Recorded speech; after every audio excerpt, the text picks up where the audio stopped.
Hello guys, what's up mga kabulit? Sasamahan nyo kami for today's video at kami magdadagat ng aming mga tropa at may konting bandingan. At syempre bumili na nga kami ng aming pulutan, karne ng baka na gagawing kilawin.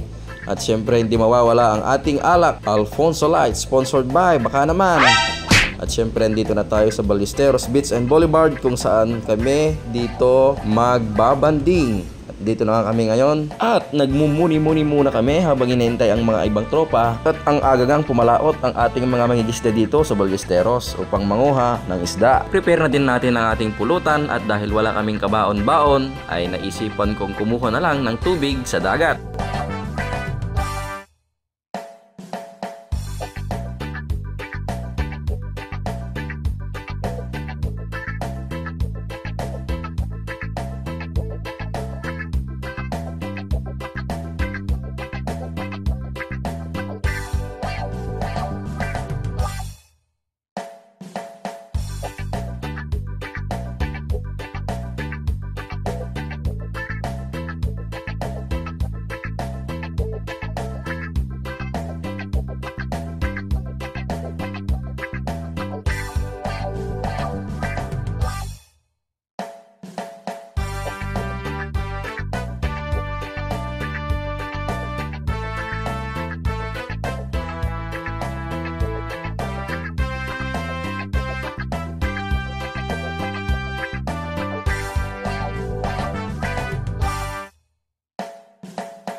At hanggang dito na lang to kaibigan, mga kabulit. Salamat sa iyong oras na panonood. Hanggang sa muli nating upload. Maraming salamat. Please subscribe if you like this video. Thank you. Love you. Mama.